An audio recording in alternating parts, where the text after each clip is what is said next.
Hey guys, welcome back to Manuel's podcast.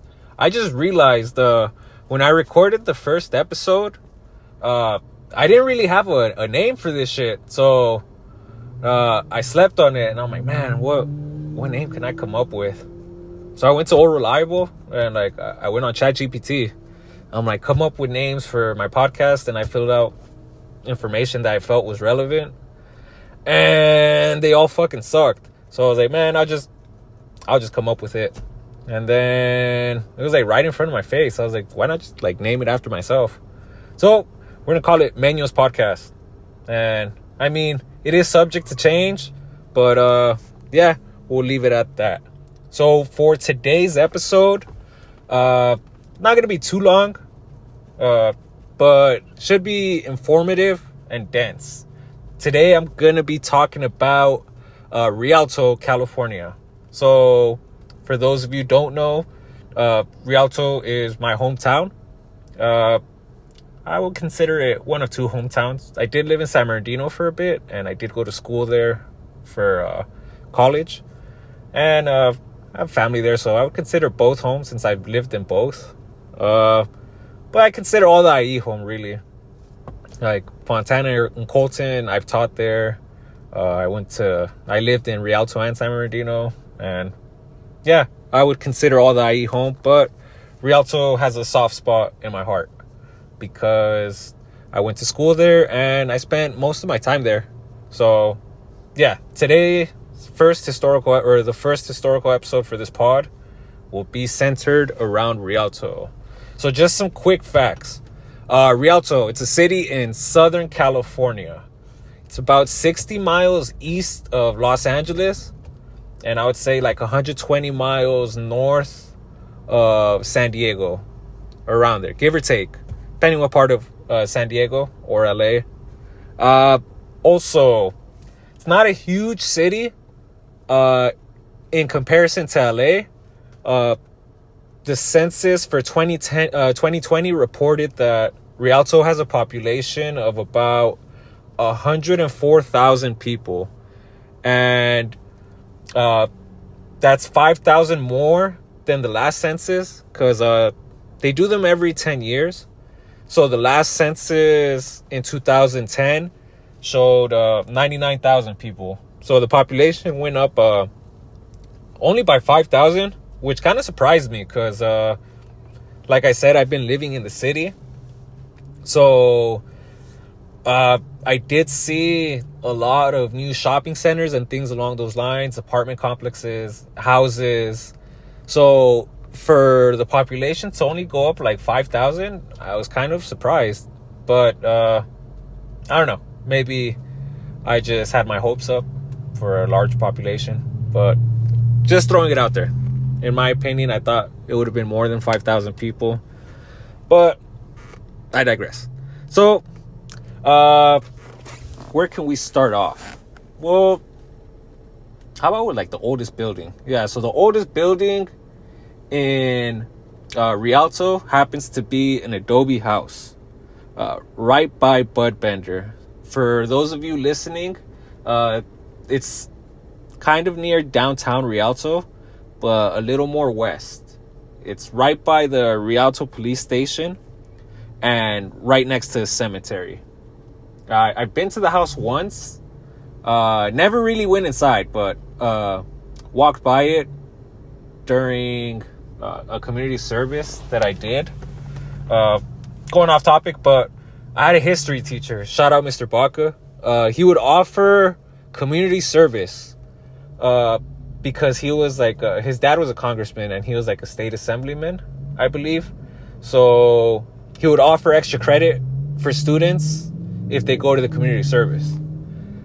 Granted, I had an A in the class, but I would just be bored sometimes, and some of my friends didn't have A's, and they'd be like, do you want to go to the community service? And most of the time, I'd be like, yeah. I only did it like 2 or 3 times, but this one in particular, we went to clean the tombstones at the Rialto Cemetery, which was really fucking crazy because I thought we were just gonna spray like Windex and like rub them down or something along those lines.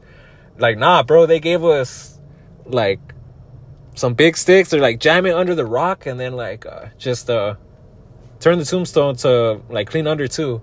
I'm like, bro, what? Hell no. Like I'm gonna get haunted by some of these ghosts. Yeah, you're fucking with their burial sites. I'm like, no bueno, no good. But I just followed orders. And when I flipped over like the tombstones, I noticed a lot of them. It looked like it was like the satanic star, like carved in there. It could have been the Jewish Star of David, but it didn't look like it. At that time, I was a junior, so I might have got it fucked up. But it was really odd that a lot of them had that. I'm gonna research more into that, but I doubt that would be like something you could find online or like in the books, like where the early founders of Rialto, like Satanists. I don't know. I was reading on a lot of the information that I'm getting is through the San Bernardino County website and the Rialto website, the city of Rialto website, and also Wikipedia. Shout out Wikipedia. So I couldn't really find information regarding Satanists and Rialto's founding. But what I'm getting at is, yeah, that was the first house.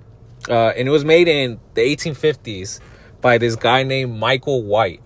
The article I was reading, parentheses, Blanco.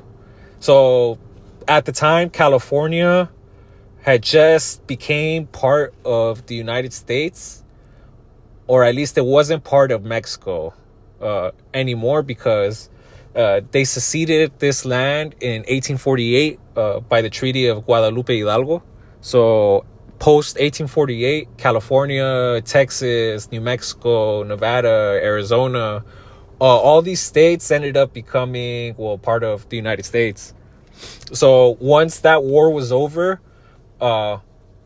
Anglo-European or Irish-European, German-European, Americans basically from the East Coast began migrating in big numbers to places like California and Arizona, which is around the same time frame that you see movies like the Wild West movies, like the Cowboys, or like the Wyatt Earp Tombstone movies. Which another off topic, Wyatt Earp, or one of his brothers, actually used to live in Rialto and like Colton, the famous sheriffs.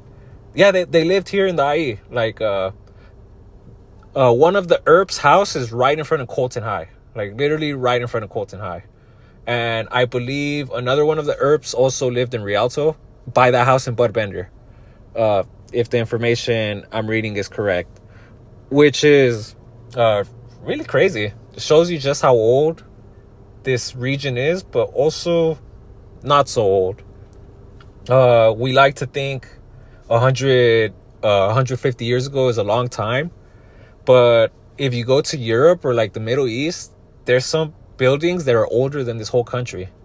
This country was only founded in 1776, so it's not that old in the grand scheme of things. Like you have England, a country that's been around for like 1,000 years.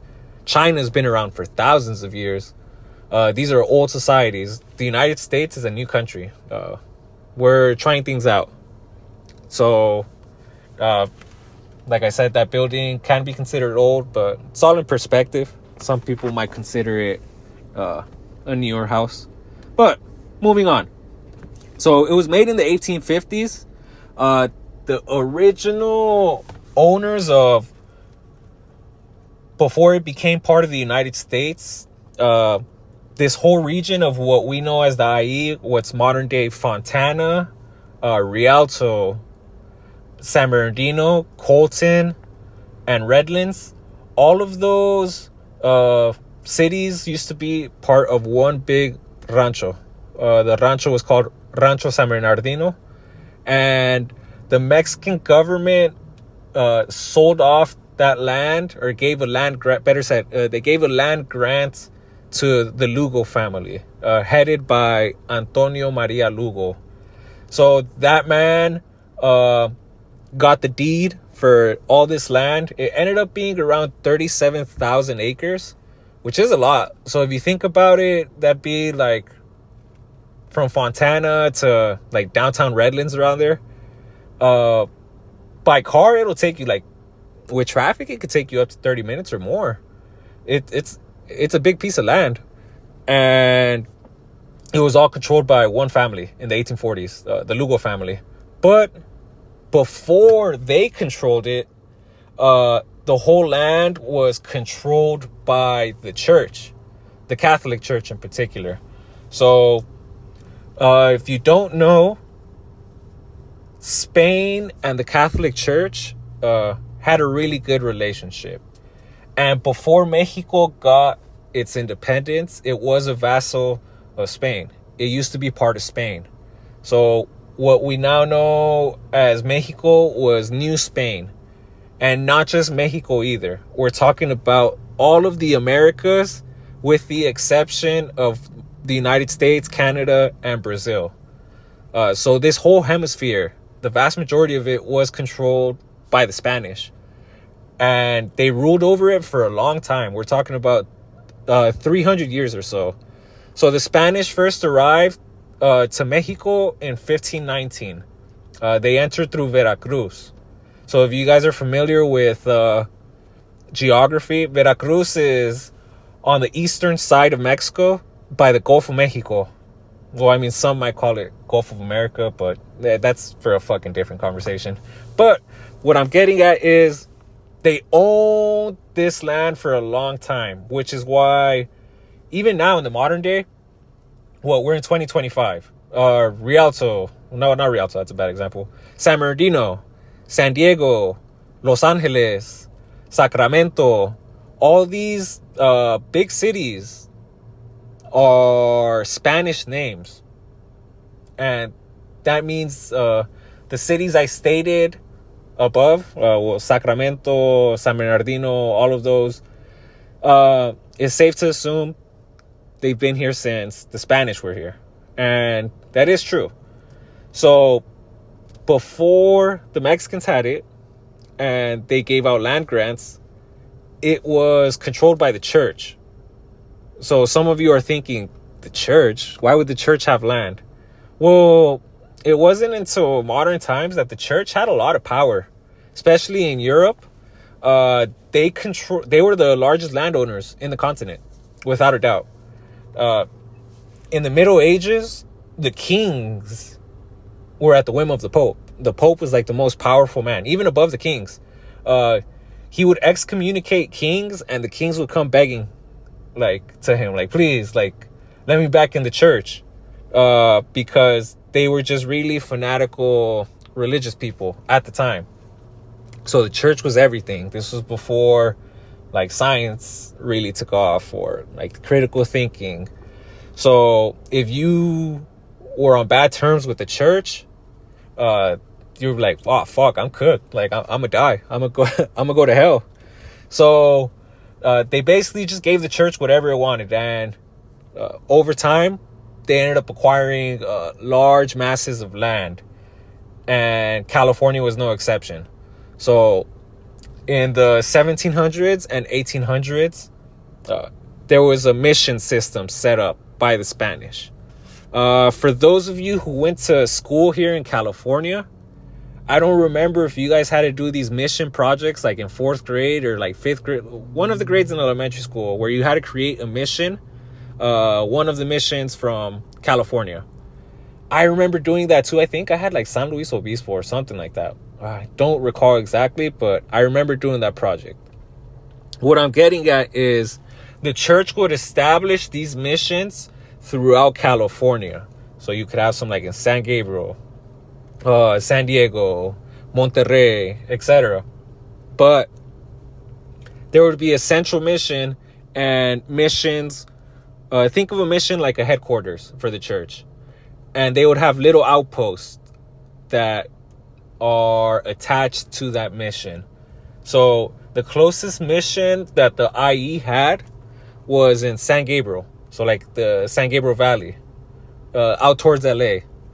And before the Spanish arrived, there were natives living here. And there were populations set up. They weren't large populations. Keep in mind, it wasn't as densely populated as the old world, because it's just a big piece of land. But the natives that originated here first, they lived in what's modern day. Think of the inland center around there. That's where the natives resided. Before the inland center and before it became all ghetto over there, there actually used to be a lot of springs of water in the region. Even up towards the mountains. If you guys go to the San Bernardino Mountains, by Apple Valley, there's a region called Desert Hot Springs. By CSUSB, there are also some springs. So the area here had a lot of groundwater. To this day, San Bernardino has really large land water reservoirs. San Bernardino, Rialto area. And that's why they settled in that region. And if you're familiar with the geography of the IE, the place I just stated by the inland center, you can still see the Santa Ana River by there. If you're driving down the 215 and the 10, where that intersection is, or the junction, better said, you can see the Santa Ana River in the wash. So back in the day, being close to water was really important for obvious reasons. You could water plants easier, and you could get water for yourself. So that's usually where some of the natives stayed. But like I said, the rancho was called Rancho San Bernardino. They built a chapel where I stated that the natives lived, like around the inland center, in honor of San Bernardino. So we know it's a city, but it's actually named after a saint, and he was a real guy. He was a Italian Catholic priest. So he got sainthood, and they named this little outpost after him. So they built the chapel in honor of him, where I stated. And originally, they did that in 1810. Like I said, it was people that migrated east from the San Gabriel mission, which had a bigger population. I believe Los Angeles was established sometime in the 1700s, and by less than 100 people, if my memory serves me correct. I'm definitely going to do an episode about LA, but that's going to take some time to research. I know this history because I'm a native of the area, and I was just interested in it. So I went down the rabbit hole like a couple years ago, but I did some more research in preparation of my first pod.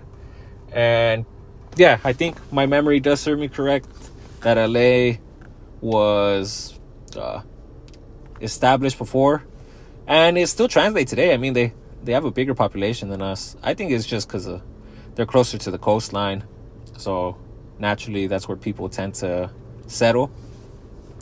But the Europeans, before they settled here in the IE in specific, they were already traveling through the area.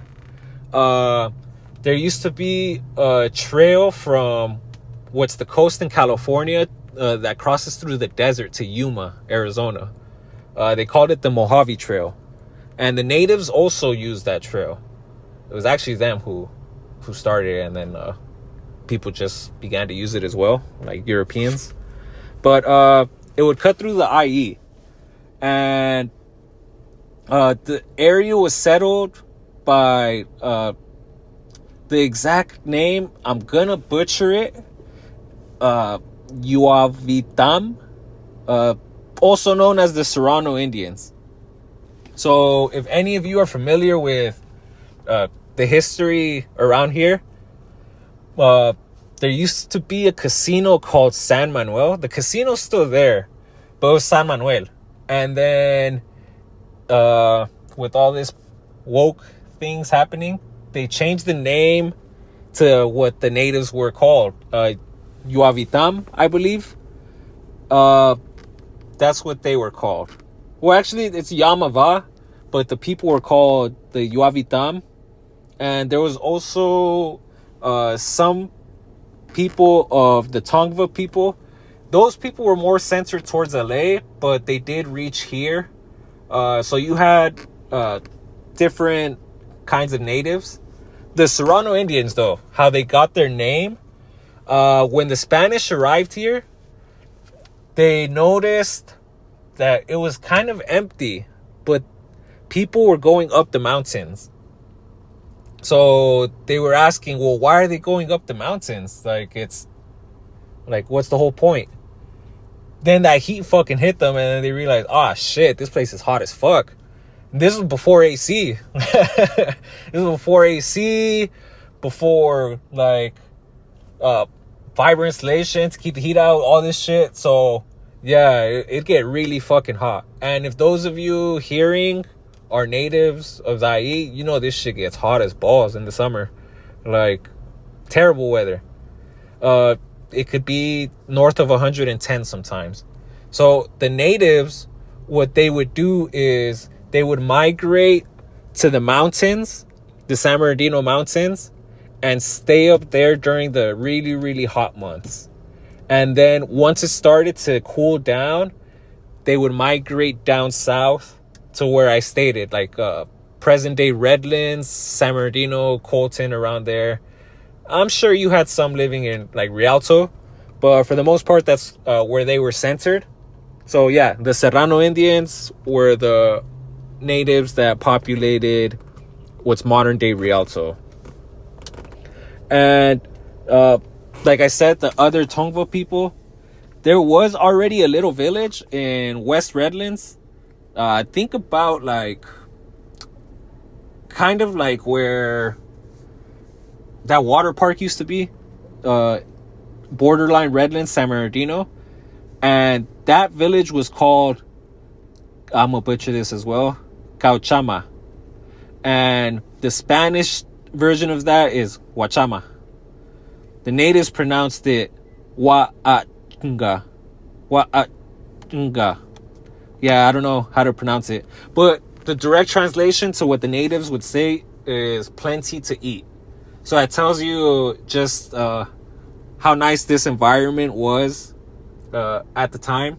If you ever go to the San Bernardino Mountains too, or even this area, there used to be a lot of wildlife, but as it happens when a lot of humans populate an area, animals tend to flee because we fuck shit up. So the natives that lived in the area, they weren't too confrontational with the Spanish. They would butt heads here and there, but they kind of just did their own thing. And that specific village was an agricultural village, so they grew a lot of food. And the Spanish did see them as a threat, though, because I mean, they want to be the ones in control, and having a population they don't have direct control over could lead to problems. So in 1833, like I stated before, the Mexican government secularized the missions. So that means the government took them from the church. Think about like a government nationalizing a private company, like Iran did in the 1950s, and they nationalized the British and American oil companies, and they made them part of Iran's companies. Same thing happened in Mexico in the 1930s. British companies were extracting oil in Mexico, and the president Lázaro Cárdenas, he had a beef with that. Like, hey, like, we're getting fucked over. And they basically told him, go kick rocks. And he nationalized the oil. What that means is they take over the machinery, anything related to production, and they're like, yeah, this is ours now. Like, obviously they're gonna pay him out, but the fact is the companies didn't want to sell out. So but it is their land, so that's a whole nother podcast episode. But what I'm getting at is the Spanish or the Mexicans, they were able to consolidate power over the mission systems and they began to privatize all the land that was controlled by the churches. So that's how the Lugo family was able to get that land grant. So once they got that land grant, they could basically do as they wish.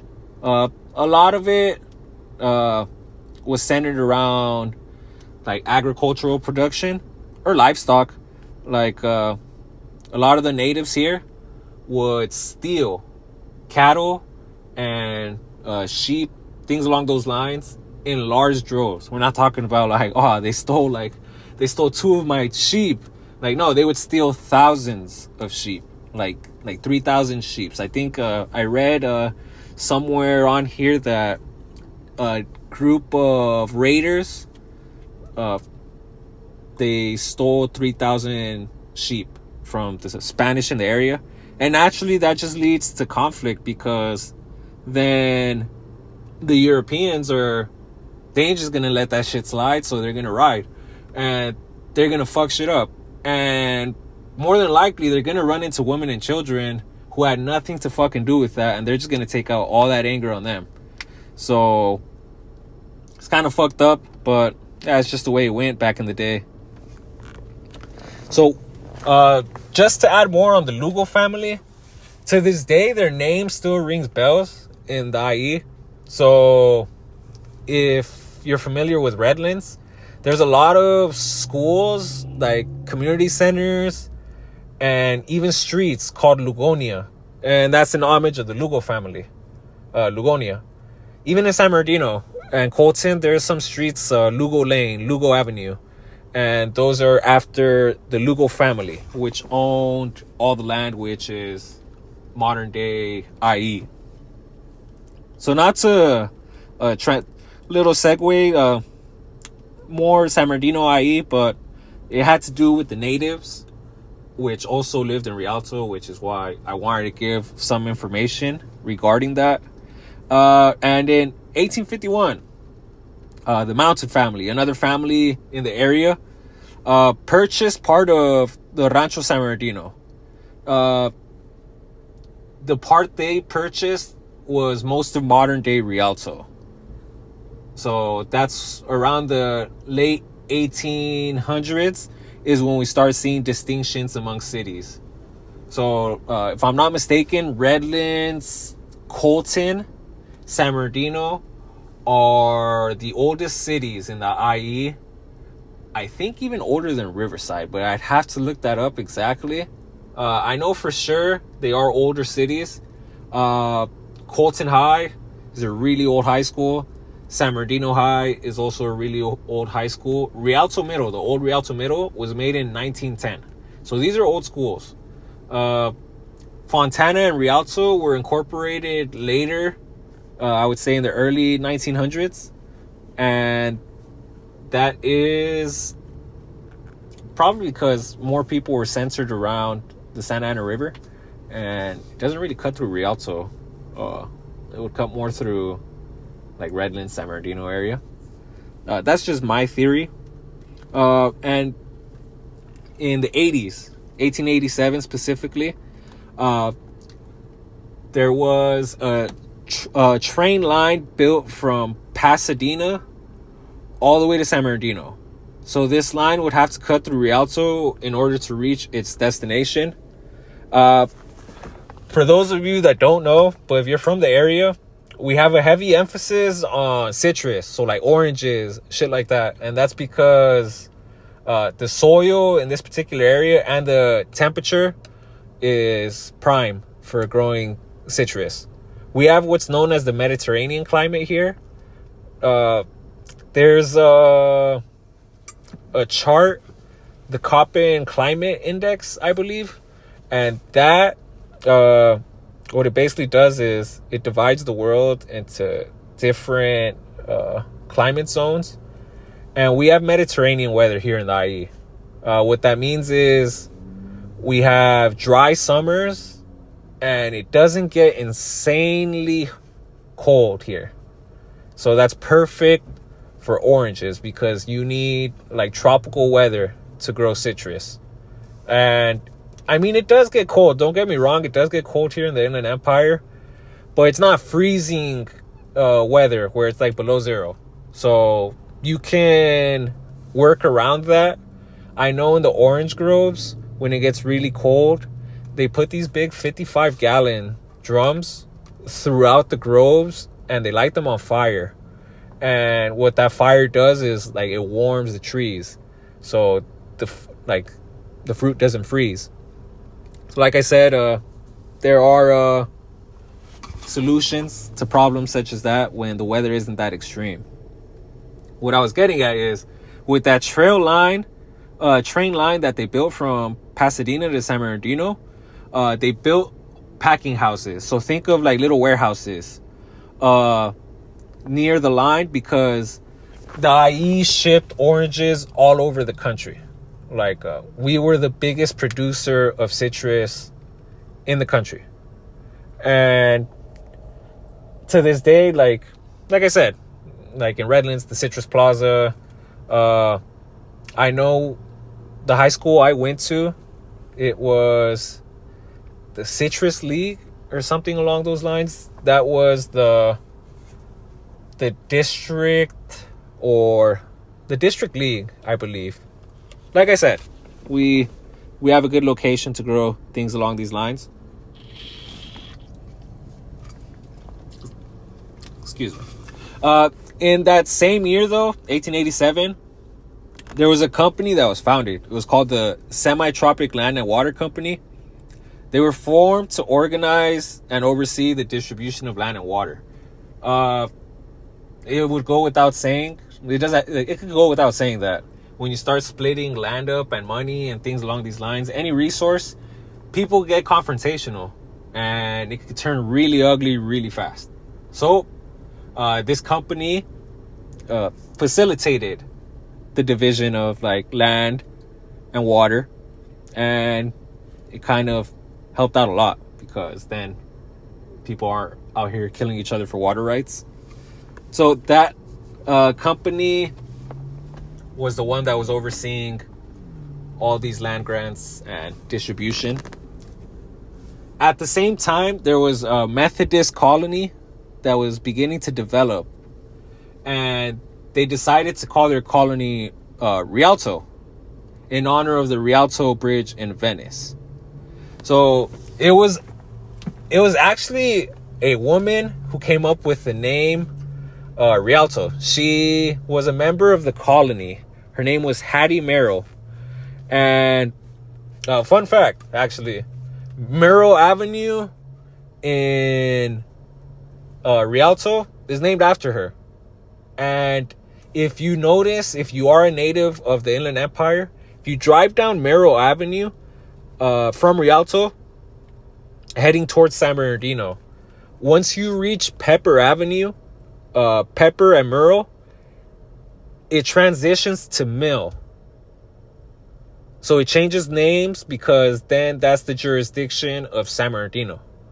But from Rialto westward is Merrill. I mean, it does reach into Fontana too, but it ends right there by the Speedway. So it's not a super long street, but I did want to note that it does change from Pepper Avenue and Merrill forward. So once you pass that little intersection, heading eastbound, it's Mill. It's not Merrill. Some people didn't know that. I thought it was a cool fact. And in the next year, 1888, Rialto built its first school. Rialto Unified School District was created in 1891. A couple years later. This is actually funny. So when the district was created, the staff consisted of only 2 teachers and 1 principal. Like, why the fuck do you need a principal at that point? Like, what the fuck? It's 2 teachers. Like, do they really need a boss? Like, it's coming from a teacher. I'm like, bro, what the fuck is that guy gonna do? Kind of obsolete at that point. Like, but I don't know. I don't know what the fuck they had going on, but why have a principal if you just have 2 teachers? It's like a waste of money, in my opinion. And there was 2 play areas for the whole school district. One was for boys and the other one was for girls. Fast forward, I would say like 20 years. In 1913, Rialto incorporated Foothill Boulevard into Route 66. So you've ever seen like Cars, the movie Cars? Before there were freeways, freeways were created post World War II by General Dwight D. Eisenhower. And he just ripped off the Autobahn that the Germans had. So when he was conquering Germany, and he was realizing, hey, why the fuck are we like getting through this country so fast? And he realized, oh man, these Germans fucking nailed it down with freeways. Except they call theirs Autobahn. Another fun fact, if you ever go to Germany, they don't have speed limits in certain parts of their freeway. No speed limits. You can go as fast as possible. That goes to say German society and American society are very, very different. They are very stringent. They're like really anal about the rules. So that's why they could do shit like that. We, on the other hand, are not that. Yeah, we are chaotic. We're spontaneous. We're impulsive. No, that would be terrible if we allowed no speed limits. Yeah, awful. What I was getting at though is before the freeways were invented, highways were used. So things like I-38, Route 66, all these things, all these back roads. I'm sure some of you have taken them, whether you're doing a road trip up north or out of state. You could avoid the freeways and just take the highways. So that's what people would take. And Route 66, which is Foothill Boulevard, became part of Route 66. And Rialto was growing, specifically like downtown area. It had a lot of things.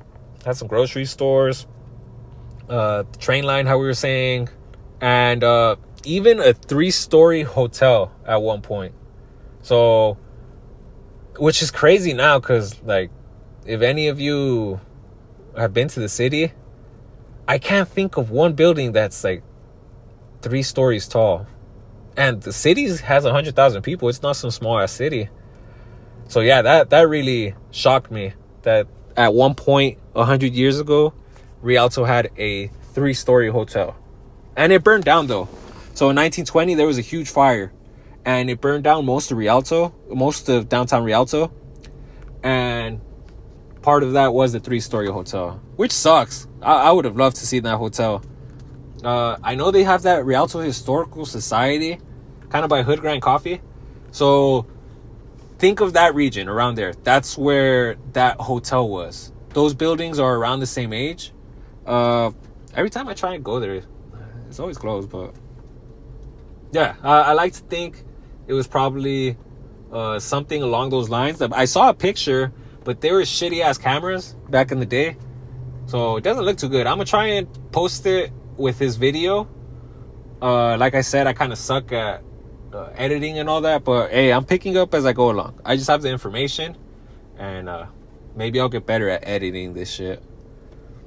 But what I'm getting at is that large fire really messed up Rialto, and it destroyed that 3-story building. Fast forward a little bit, like 30 years or so, we're in World War II now. So during World War II, 160 acres of Rialto was used to store ammo and weapons for the Pacific Theater. So if you're not familiar with this, during World War II, the United States was fighting on 2 fronts. We were fighting the Nazis in Germany, and we were fighting the Japanese Empire in the Pacific. And Rialto being in California, you're by the Pacific coast. So just like today, it was a warehousing hub, but we would warehouse weapons and ammo. If you want to know exactly where it is, if you are familiar with Rialto, it's kind of by where all the warehouses are in North Rialto. And I'm going to get to why they don't build houses there in just a minute. But the firework company that's up there, think about it around there. And I'm going to talk about the firework company as well, and the reason I brought it up. So once the war ended, the land was sold to contractors and a firework company. This firework company in particular really fucked Rialto over, and in a bad way, in my opinion. It really, really polluted the region we live in, even contaminating the underground water reserves, like, bad. This is a real fact. This chemical, I'm gonna fucking butcher this thing. Perchlorate. Perchloro? I don't know. So that specific chemical got into the groundwater, and it ended up being 800 times the recommended limit. So just think about that. The recommended limit for this chemical is supposed to be, I don't have the exact numbers, but let's just say 1. And it ends up being like 800. So, yeah. Rialto is a Superfund site, which means it has been exposed to heavy pollution, like I just stated. So the city of Rialto was like, fuck this, we're suing. So they sued. The defendants included companies like BF Goodrich. They make tires. The Department of Defense, which is crazy because that's the fucking government. Boeing, Raytheon, and other small companies. So if you don't know, Boeing and Raytheon are 2 of the largest weapons manufacturers that the country has. They're like the ones that are always rubbing their hands when we talk about war, because that's when their profits go up. But they fucked up our water in Rialto. Bad. To the point where in 2014, they eventually reached a settlement with the EPA, the Environmental Protection Agency, and they won, Rialto. And the cost to clean the water, to begin cleaning the water, they say it's gonna run about $100 million to clean the water. That's a shitload of money. And if I'm being honest, I was reading up on it. They don't really even guarantee that it's gonna work. So that's crazy. That wasn't that was more of an opinion piece, what I just stated. But if that is the case, that would be crazy. So yeah, that's all I have for Rialto. Oh, also, another fun fact. I would say I have the exact number. Give me a second. Sorry about that, guys. New to this. Yeah, 55% of Rialto's working class communities commutes. So they commute more than 10 miles to get to work. So think about that. Over half the people in Rialto commute 10 or more miles to work. That's crazy. And 13% of Rialto's population commutes all the way to LA. And if you are a resident of the area, you know traffic on the 10 and 210 can get hectic. It's crazy. You would think this government would like to invest more in public transportation. It would benefit everyone, except these big oil companies that make billions off gas, and these big car companies. Hey, but you know, maybe I'm just being conspiracy theorist. Who knows? I am gonna do an episode on that though. I'm gonna run through conspiracy theories. How long have I been going? I had like 45 minutes. Which isn't that bad. It's just me rambling. Like I said, guys, bear with me. I am going to try and get some guests in the future. For next episode, you're going to have to give me some time, but I will be posting them on YouTube. You can find this pod on YouTube. If you like it, give it a like. Show your homies. If you know me, give it a listen. If you like it, share it with people who you think would like it. If you know someone from Rialto, they would want to learn more about their hometown or just neighboring town or whatever, more than happy to share this information. Like I said, I'm doing this just because I'm fascinated by history, and I feel it's a lot of cool shit that a lot of people should know, and it would benefit them knowing some of these things. So I'll see you guys in the next episode. Like I said, I'll keep you guys updated on any changes to this pod, but have a good one, guys. I'll see you guys later.